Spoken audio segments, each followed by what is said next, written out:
Welcome to the newest episode of Beyond the Fame with Jason Fraley. I'm your host, Jason Fraley, picking the brains of the top filmmakers, musicians, and artists of our time. It's hard to believe it's the year 2022, which marks the 30th anniversary of FUBU, founded by Daymond John in 1992. We spoke in 2020 about his entrepreneurial book, Power Shift, as well as his thoughts on his fellow Shark Tank judges. Hey, Daymond. Hey, thanks so much for taking the time to call WTOP. Thank you so much. So, obviously, listeners, you guys know him from FUBU and, of course, TV's Shark Tank. But we're here talking his new book, Power Shift. Now, you've written a couple books before, Power of Broke and Rise and Grind. What makes this one different? Right. So the first book was You Don't Need Money to Make Money. The second book was How Do You Maximize 24 Hours in a Day. And the third book is the most basic thing that we do every single day is we negotiate, whether we're trying to get into the bathroom before our husband or wife, or we're trying to get a raise, or we're trying to get funding. And I realized a lot of people didn't understand the power of negotiating, and that's the only thing that separates the ones who are successful, the ones who are not, is what you negotiated through life. And negotiation is just not when you just stand up there on the Shark Tank platform. Negotiation has three parts to it: building influence, then negotiating, and what's in the best interest of the person you're negotiating with, and then also how do you value that relationship and make many more deals after that. And I studied a lot of subjects in there. I just didn't put my history in there. I wanted to ask Kris Jenner why she was successful, and Lindsey Vonn, and Billie Jean King, and Pitbull, and Mark Cuban, and Bethany Frankel, and I got all their secrets of trade and tricks of the trade, and I put it in there. But I also have people in there who are amazing who we can learn from today. A young woman named Crystal who worked for a university who went on maternity leave to have a baby. She comes back from maternity leave. She said, I had a premature baby, and I've studied how to work virtually for you. Can I work 20 hours at home and 20 hours here at the university? They said, we love you, but unfortunately that's not the policy.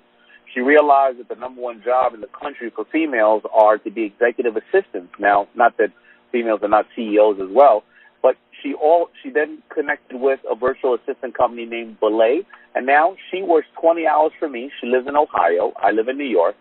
She also works 10 hours for somebody else and another 5 hours for another CEO. She doesn't have to sit in traffic. She doesn't have to ever go to work. She doesn't have to wear a mask. She stays home with her baby to raise her child. She makes more money than she ever made in her entire life, and she works only for the people she likes, and she sets her own hours. And that is a power shift, and that is why this book is important for people today, because we're all stuck at home. How can we use that time that we're at home to create a new business, stop having to worry about other people, and be in charge of our own destiny? It's so fascinating that you say, create a power shift where you're citing examples of where you can do it from home, because remind our listeners, didn't you founded FUBU out of home, out of house in Queens? Remind us of how that story started. Yes, I saw a need in the market. I felt that people weren't, valuing, the hip-hop market. I was working at Red Lobster. I was making, decent money at that time as a kid. I thought I was making decent money. But I decided to start a business from home, and I didn't have the internet. I didn't have Instagram and all these things to reach people. I just ran out on the corner, started selling these hats, and out of that came what I would end up doing a global business of $6 billion over the course of 20 years in sales. And it was these examples of how I shifted power and the things that I did at that stage of my life where everybody can do now, but it's even easier because you can pick up your iPhone or your whatever, Samsung, and hit everybody in the world. And if people think, listen, well, now it's a hard time when, should I launch a company now? Of course you should launch a company now. In 2008, the last recession or depression, you want to call it, you know what got launched at that time? Uber, Airbnb, Slack, Pinterest, WhatsApp, Square, and Venmo. So there's no excuse. People can do it today. I love that. That's the inspirational stuff that I share with. There's so much doom and gloom right now. I like that you're giving us some stuff. Hey, Shark Tank is what? I guess it's 11 seasons now. What did you think the first time that Mark Burnett called you and pitched that thing? Did you think it would last long, or what went through your mind when he first pitched it to you? I was like, this thing is stupid. It's never going to work. Who wants to see 5 business people? You would only know Mark Cuban, but I was like, who wants to see 5 other business people that nobody knows talk about the stuff we do every single day? But exactly, you leave it up to a visionary like Mark Burnett, and you leave it up to Americans who realize that they want smart TV as well as funny stuff.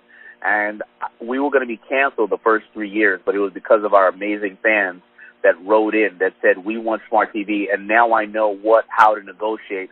And that's why Shark Tank's on the air. Actually, our fan base is one of the most rabid fan bases in TV history. They're so crazy that they got the ABC, because they were writing in and them telling ABC what they wanted, they got ABC to move Shark Tank from Sunday night back to Friday night at 8 p.m. So we are back on Friday night, 8 p.m.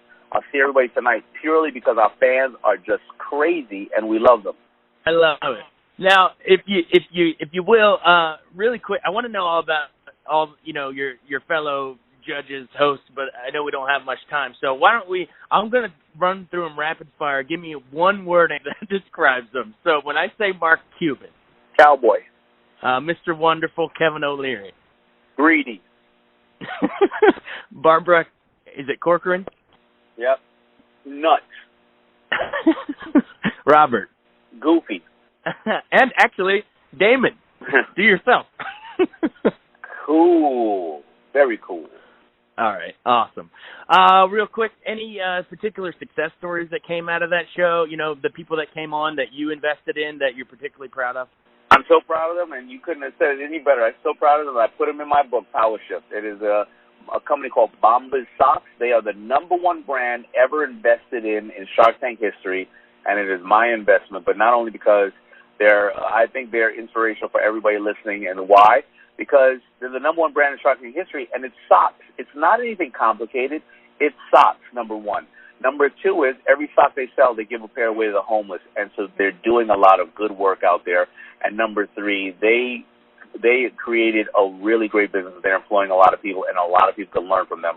So that is the #1, and I want everybody to learn from them and create their own version of Bombas Socks in whatever category they want it to be in. Awesome. Everybody, again, it's called Power Shift, new book by Daymond John of Shark Tank. So thank you, sir. Thanks. We appreciate it. All the best. Thank you. Thanks so much for joining us on Beyond the Fame with Jason Fraley. Remember to hit the subscribe button and give us a 5-star rating if you like what you hear. We'll see you next time.